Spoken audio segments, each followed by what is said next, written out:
क्या बाबा साहब के बारे में मैंने वीडियो बनाकर बहुत बड़ा गुनाह कर दिया? क्या बाबा साहब के बारे में बोलकर मैंने कोई गलती कर दी? तो कुछ लोगों का यही कहना है कि मैंने बाबा साहब का वीडियो बना के बहुत गलत किया। तो हेलो दोस्तों, नमस्कार। मैं मिस्टर विष्णु राज और आप सभी का स्वागत करता हूं दोस्तों। और ये है मेरी काजल।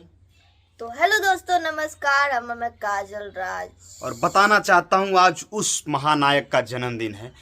14 अप्रैल 1891 में जन्मे उस माँ के लाल ने इतिहास को बदल दिया, समाज की उन कुरीतियों को झकझोर दिया। नारी प्रथा, सती प्रथा, ऐसे कई चीज़ों को उन्होंने ख़त्म कर दिया। खुद जब पढ़ाई करने के लिए विदेश गए, इसके पहले उनके साथ जो भेदभाव हुआ, बस इसी के कारण कि एक अछूत जात में पैदा हुए, ऐसा बड़े लोगों का मानना था।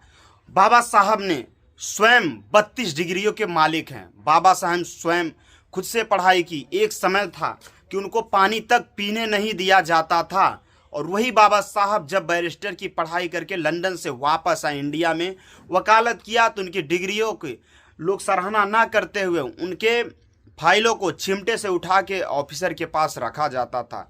इसके साथ साथ बाबा साहब ने जब संविधान की रचना शुरू की, तभी काफ़ी ज़्यादा प्रॉब्लम आया, परेशानी आया। उस संविधान के नायक बने हमारे डॉक्टर भीमराव अंबेडकर साहब जी।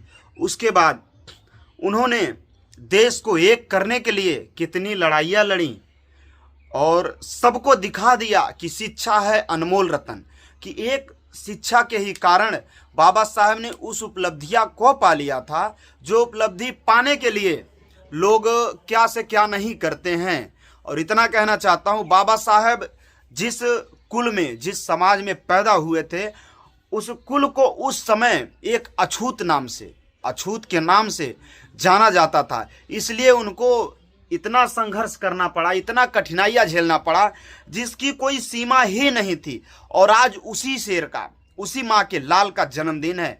तो मैं यही कहना चाहता हूँ हम दोनों लोग कि जय भीम, जय भारत, नमो बुद्धाय। तो दोस्तों, आज हमें फक्र है कि हम उस भारत देश में पैदा हुए हैं जहाँ पे ऐसे ऐसे लोग इस देश की अस्तित्व को बदलने के लिए अपनी जान तक न्यौछावर कर दिए। और हाँ, कुछ लोग आज भी हमारे वीडियो में ही कमेंट आया था, मैं दिखा नहीं सकता, कि जिस तरह बाबा साहब को मानते हो, भगवान को भी मानना चाहिए। देखिए, भगवान तो हमारे कर्ता धर्ता हैं, इस सृष्टि के रचयिता हैं, उनकी जगह कोई नहीं ले सकता। लेकिन यहाँ जो संविधान की रचयिता, जिस पे तुम, हम और सभी लोग एक साथ खड़े होकर बोल सकते हैं, अपनी बात को रख सकते हैं, समाज में चल सकते हैं, घूम सकते हैं, किसी को कोई चीज बता सकते हैं, अपना हक की लड़ाई लड़ सकते हैं, तो वो है सिर्फ संविधान की देन। और संविधान सबको जीने का हक देता है। संविधान ही एक ऐसा है जो कि सबको बराबर बराबर रहने का हक देता है, कि मैं हिंदू, मैं मुस्लिम, मैं सिख, मैं ईसाई, मैं फैलाना, मैं ढिमका, सबको बराबर बराबर भारत में रहने का हक देता है। और संविधान का रचयिता क्यों किए? क्योंकि हमारा सनातन धर्म बना रहे। क्योंकि अभी बाबा साहब का किताब उठा के देख लीजिए, तो उन लोगों के लिए बाबा साहब ने क्या क्या लिखा है। बस बाबा साहब की किताब को एक बार, उनकी खुद की लिखी हुई किताब को पढ़िए तो पता चल जाएगा कि बाबा साहब क्या चाहते थे।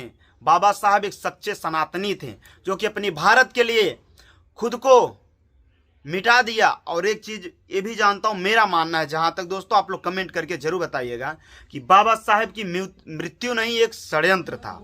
क्योंकि पहले जिस तरह उनकी शादी को कराया गया, और धीरे धीरे वही लोग, उसी समाज के लोग, बाबा साहब जब खुद एक स्वच्छ भारत की मांग करने लगे कि हम सभी वर्ग के लोगों के लिए एक ऐसी जगह मिले जहां सब लोग खुशी से रह सकें, तो धीरे धीरे उनको स्वीट पॉइजन देके किताबों में, हाँ दोस्तों, जहां तक मैंने पढ़ा है, किताबों में दे करके, ताकि जब बाबा साहब किताब पढ़ते थे तो इतने रम जाते थे कि जैसे आज भी लोग पढ़ते हैं, अंगूठा ऐसे लगा के हटाते हैं फिर चपकाते हैं, तो उसमें पॉइजन मिलाया गया था। उसके बाद धीरे धीरे कई प्रकार की बीमारियां बाबा साहब को ही और इस दुनिया को छोड़ के चले गए। आज हालांकि इसकी पुष्टि मैं नहीं कर सकता, बट ये जो सुना उसको बता रहा हूं। बाकी क्या सच्चाई है ये तो मैं नहीं जानता, बट आप लोग बताइए क्या सच्चाई है। और एक चीज़ ये भी, बाबा साहब ऐसे थे जो कि 15 से 18 घंटे पढ़ने वाले एक पहले व्यक्ति थे। 2 की पढ़ाई के दम पर उन्होंने इतिहास ही बदल दिया, संविधान बना दिया, लोगों को जीने का हक सिखा दिया। और आज उन बाबा साहब को कुछ नीच लोग, कुछ हरामखोर लोग उनको मानते नहीं हैं। तो यही कहना चाहता हूं, अगर आज संविधान नहीं होता तो आज कोई किसी के सामने खड़ा होकर बात नहीं कर पाता, और वही जमींदारी के कड़ी में जकड़े जाते, अंग्रेजों की गुलामी करते, बड़े बड़े महाराजाओं के गुलामी करते, खुद का तो एक कुछ कर नहीं पाते। एक समय रहता था दोस्तों जो कि अछूत वर्ग जिसको लोग मानते हैं, हालांकि ऐसा कुछ नहीं है, अभी भी मानते हैं कुछ लोग, मानते हैं यस्सी वर्ग जो लोग मानते थे। तो उस समय इतनी गरीबी थी कि उन लोगों को जो बैल से दौरी होती थी, उस दौरी से जो बैल गेहूं खा लेते थे, उसको जब वो बैल लैटरिंग कर देता था तो इतनी गरीबी थी कि उस लैटरिंग से गेहूं निकाल के बना के खाना पड़ता था। तो वो कुरीति तब थी जब संविधान नहीं था, लेकिन आज है।